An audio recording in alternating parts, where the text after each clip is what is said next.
Straight from the Gavel, I'm your host, Dave Barber, coming to you today from the House Lounge inside the Rhode Island State House. Each and every week at this time, we like to invite a member of the General Assembly in long form, and take a half hour and talk about some of the issues they've been working on and its impact on you, the Rhode Island citizen, and the impact it has on our state as a whole. I'm very, very pleased to welcome to Straight from the Gavel, making his first appearance here, the Honorable State Representative Jeremiah O'Grady. Representative O'Grady, thank you so much for coming on. Thank you, Dave. Glad to be here. And as we've done in previous Straight from the Gavel shows, when somebody's making their first appearance, especially someone serving in their freshman term, we like to give them an opportunity to tell our viewers a little bit about themselves, both personally and professionally. Tell our viewers about your background. Sure. Well, I represent District 46, which is mostly Lincoln, a small portion of Pawtucket as well.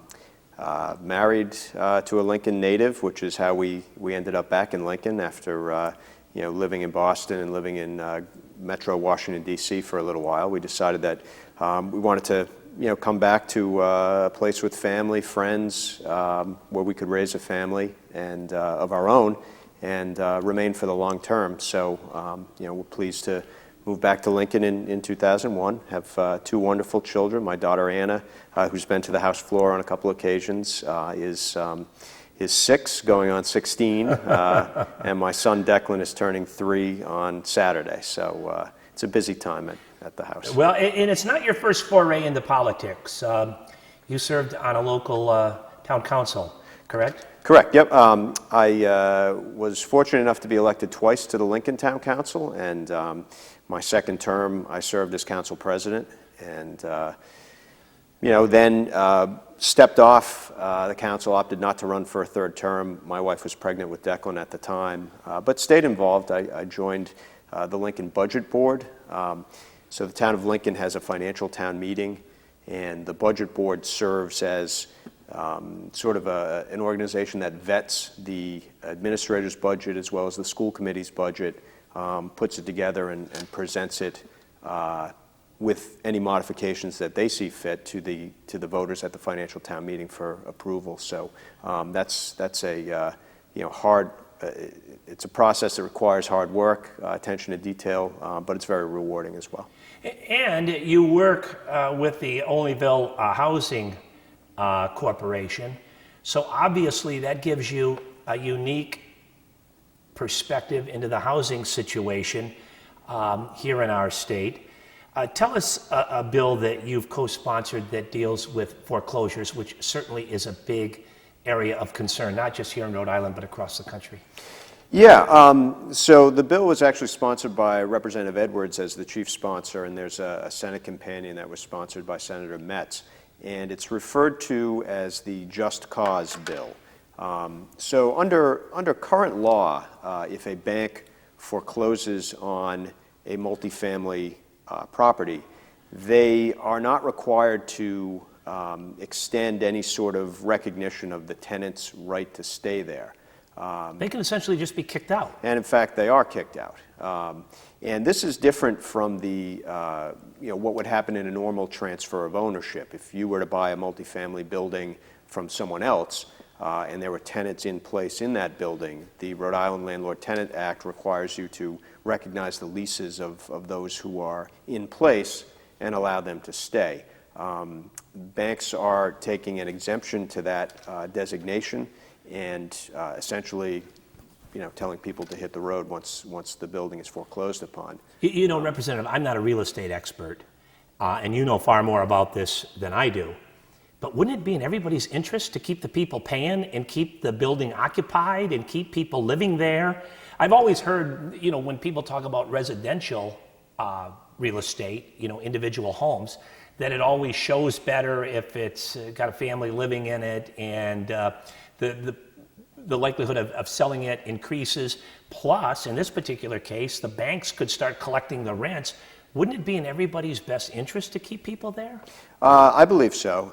The house, any house would show better if it has copper, if it has, its heating system's intact, Yes. if the windows aren't broken.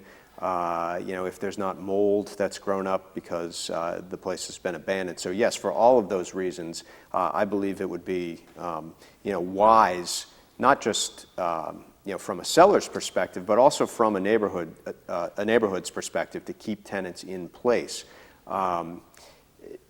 What we see in the neighborhood that I work in, for example, in Olneyville, which was very hard hit by the foreclosure crisis of the last 5 years or so, is that when a house is foreclosed on, tenants evicted, goes into an abandoned status, that building becomes an attractive nuisance for prostitution, for drug dealing, perhaps a target of arson. There's a wealth of research that shows what the depressing effects are on surrounding property values, and once you've got one of these abandoned buildings in the middle of a residential neighborhood, the multipliers from there are depressing. This foreclosure problem is huge. Certainly, banks are somewhat culpable in all of this, but you mentioned this Olneyville. Tell us about this particular property, because this is a glaring example of how properties got into this trick bag. At 63 Kossuth Street. Yep. Tell us about that story. Tell us about that particular incident. Although it's an exaggerated one, it points to the problem, I think, very well. Yeah, and I don't know how exaggerated it is. Oftentimes you'll hear anecdotes about things, but when the anecdotes are repeated over and over and over again, it starts to become not anecdotal, but an actual pattern. So the house you mentioned, 63 Kossuth, is one in a block of foreclosed houses in Olneyville that just struck me when I was testifying in support of this bill last week as being an easy one to point to.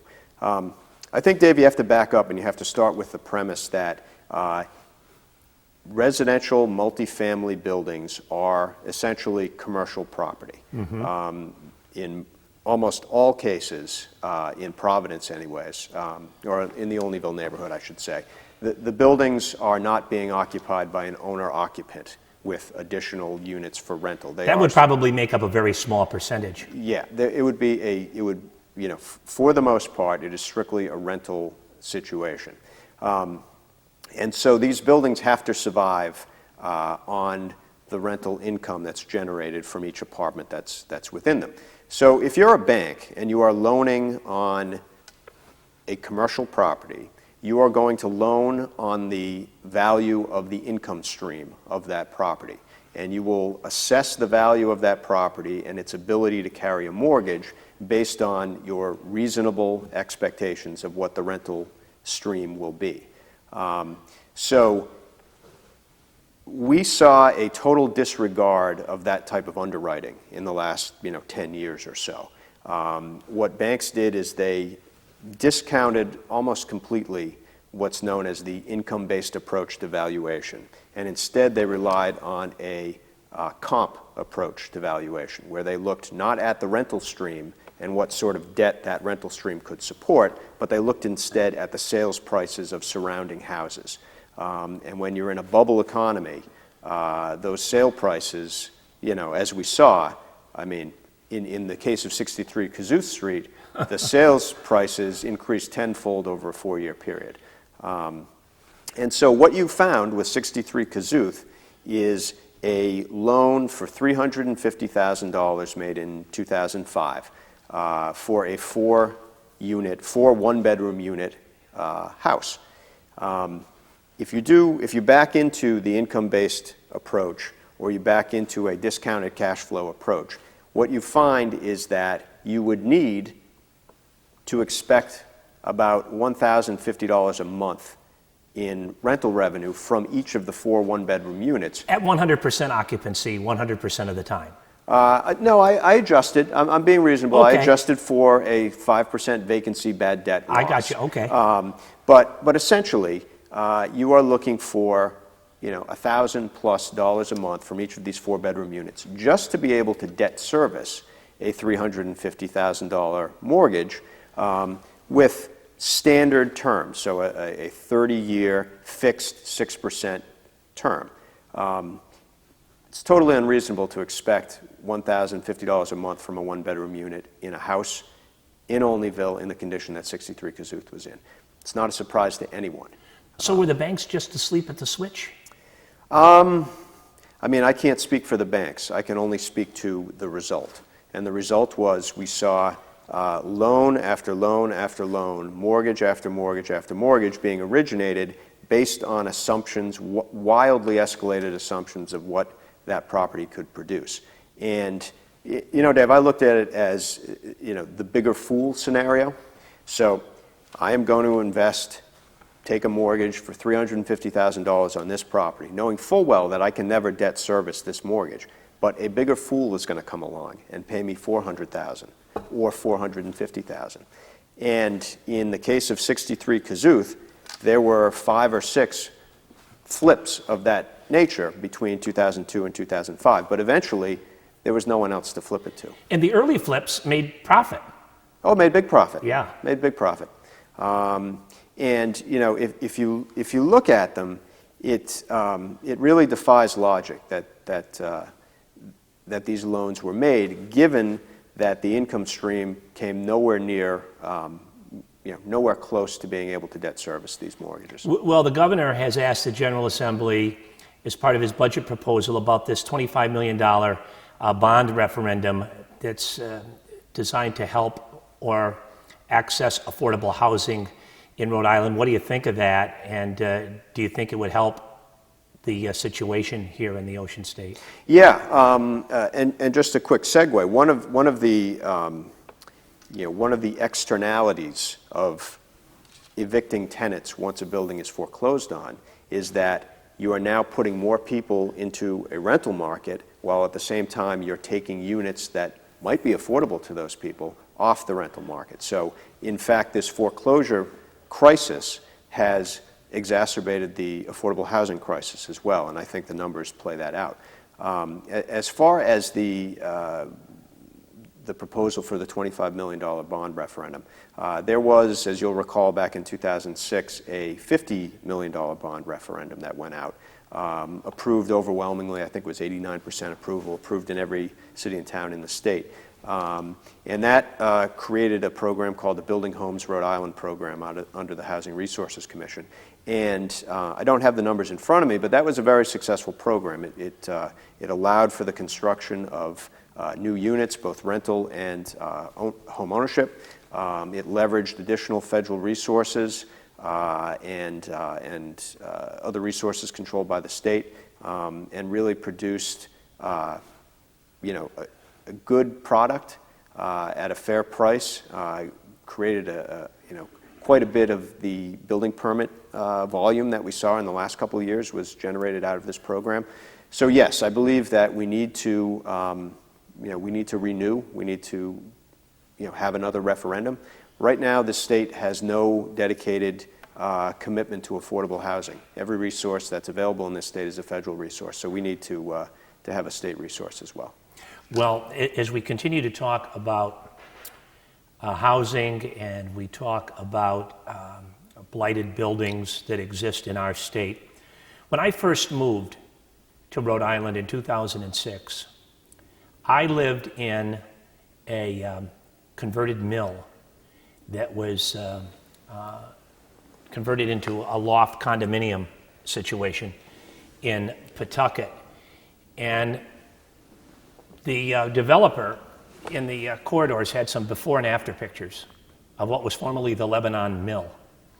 And when I looked at the shape of that building when it was vacant, dilapidated, I would have thought there's no way this building could be saved. And the developers turned it into a magnificent condominium project. But then they explained to me that was all done because of this historic tax credit thing that existed in Rhode Island.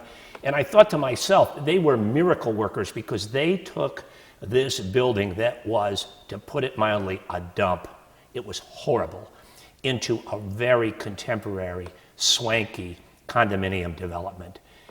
And I thought, what a marvelous idea. What a progressive thing to be doing here in Rhode Island. Then the folks in the General Assembly and the powers that be that tax credits went away.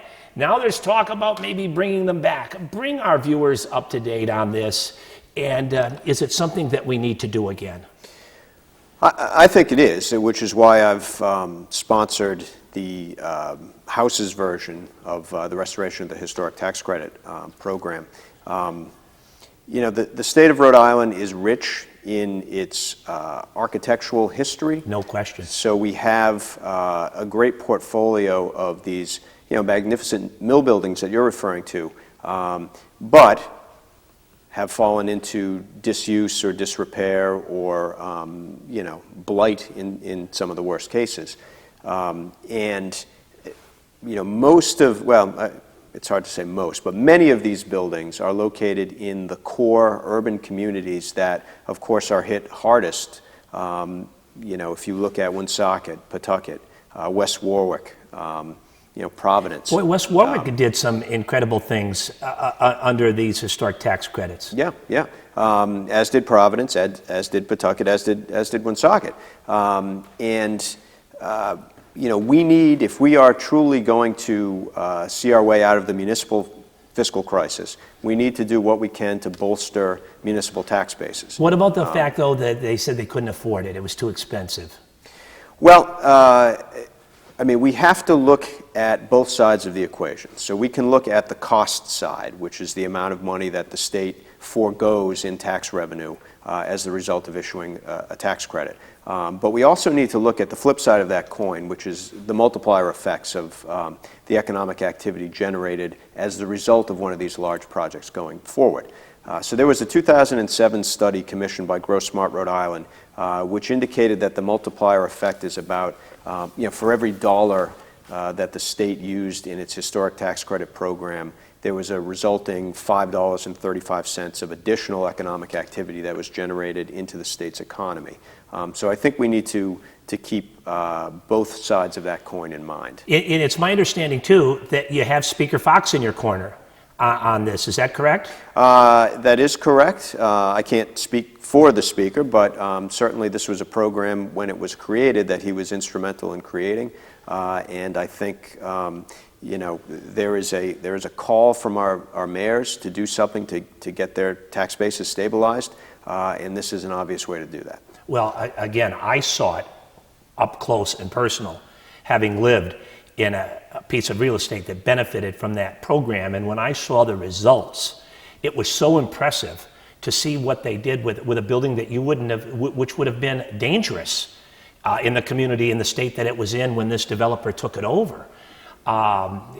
Boy, I wish you good luck on that. Are you optimistic about restoring these tax credits? Yeah, I am. The new program is slightly different from the old. The old program was a 30% credit. This reduces that to a 20% credit, as eligibility is 20%. However, if you meet some additional criteria, that 20% can get boosted up to 25%. So the costs are going to be lower, just given the fact that the credit's lower, but also we have changed the mechanism through which these tax credits are claimed, so you can only claim $5 million a year going forward. So it spaces out the obligation that the state makes. But really, if our cities and towns are going to get out of the fiscal crisis that they're in, they need to have their municipal tax bases stabilized, and again, this is a way to do it. Well, we all know that this has been a tough time economically for Rhode Island and our country. A lot of people are still out of work or underemployed. Tell us about some legislation that you worked on that's being reviewed by the House Finance Committee that will help unemployed people at the DMV with their license registrations for their vehicles. I think this is interesting legislation. Yeah, and this resulted from a conversation I had with a constituent of mine who is unemployed, had worked previously on a 1099 basis, so they were not a direct W-2 employee, but operating as an independent contractor, and got into a situation where they did not reserve the appropriate income tax that they were making because they didn't have the option to do that. They needed to pay their bills, they needed to put food on the table, they needed to pay their mortgage, that sort of thing. So they found themselves in arrears on their income tax. Under Rhode Island general laws now, if you are in arrears on your income taxes, a notice gets sent from the Department of Revenue to the DMV, and when your license comes up for renewal, there's a block on it, and it won't be renewed. You can't renew until you pay the arrearage, right? Correct. Okay. So what this constituent made the case to me, which was pretty plain once it was made, that I can't pay this arrearage until I am employed again. However, if I can't drive, I can't seek employment. So it seemed to be a self-defeating policy. So what this bill does is it simply says, in the event that someone can show that they are involuntarily unemployed, and that might be through a filing with Department of Labor and Training for unemployment benefits or whatever it might be, that they're allowed to get that license renewal. They're allowed to get their vehicle re-registered. And at such time as they're able to pay to gain employment, they'll obviously still be required to pay the arrearage. Yeah, the arrearage doesn't go away. Right? No, it doesn't. I mean, Representative O'Grady, on its face, that just seems like the fair thing to do. I mean, you want people not to be stymied from employment and not being able to get to work and commute back and forth to work. I mean, I think when I hear you talk about it, it looks to me kind of obvious. When speaking with this constituent, it seemed pretty obvious to me, which is why I put the bill in. Well, I know working in this building, we have a lot of demonstrations and we have a lot of special interest groups that come here and want their voices heard. And I'll tell you one group that I have found to be particularly vocal and have been very activated, a group of people that are developmentally disabled. And there have been some big cuts made to the developmentally disabled here in our state. Again, as our state faces tough financial times. Did the state go too far? Do we need to do more for the developmentally disabled? What is your particular involvement? Yeah, just to give you a little personal background, I coach for the Lincoln North Stars Special Olympic track and field team, and I'm always taken by the diversity of challenges that our athletes face, and the range of accommodations that are appropriate to make sure that folks are able to compete. And I think that doesn't just apply to athletic events, but it applies to life generally. So I think that the state has a responsibility to make sure that those who, through no fault of their own, are in a position of disadvantage are supported. So last year, the governor put forward a budget proposal that would have cut $10 million, let's say, roughly, from the developmental disabilities line item. And it was that cut at that volume that was heard in the Finance Committee, that testimony was given on the impact of that particular cut. But what made it out of Finance Committee was a lot bigger than that. It went from a $10 million cut to about a $24 million cut. And there was no opportunity for the impact of a cut of that size to be, for testimony to be given on, or for, much vetting to take place. So I have proposed a bill this year that would retroactively restore the funding that was cut last year, in addition to the $10 million. And the idea here is that let's give the developmentally disabled community, whether they be families, whether they be providers, whether they be people who have these disabilities themselves, to come and talk about what the full impact of that cut is. Well, in addition to that, I mean, which you have very eloquently explained, what other priorities do you think the House Finance Committee needs to prioritize? I mean, I know you don't sit on the House Finance Committee, but let's talk about your particular statement of priorities. Where would you like to see the Finance Committee concentrate some of their time and efforts in the remaining session? Sure. Well, there is one set of bills that I've pushed since, well, it's only been 2 years, but since I've been here, is talking about a fundamental restructuring of the way we fund transportation. There is a reliance on the gas tax to fund both our public transportation and our roads and bridges maintenance thereof. The problem is that the gas tax is not a percentage tax. When you have a sales tax, it's a percent of the price. The gas tax isn't set that way. It's set on a pennies basis. Right. That is at both the state level and the federal level. And what we have seen since the last time the federal government, for example, changed the federal gas tax price is really a 20-year erosion against inflation of the purchasing power of that tax.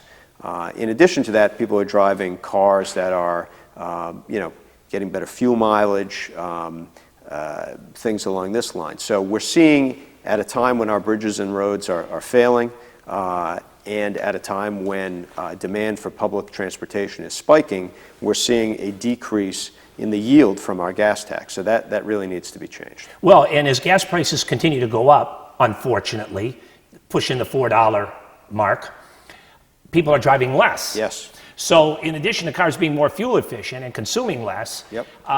They're spending less on gas.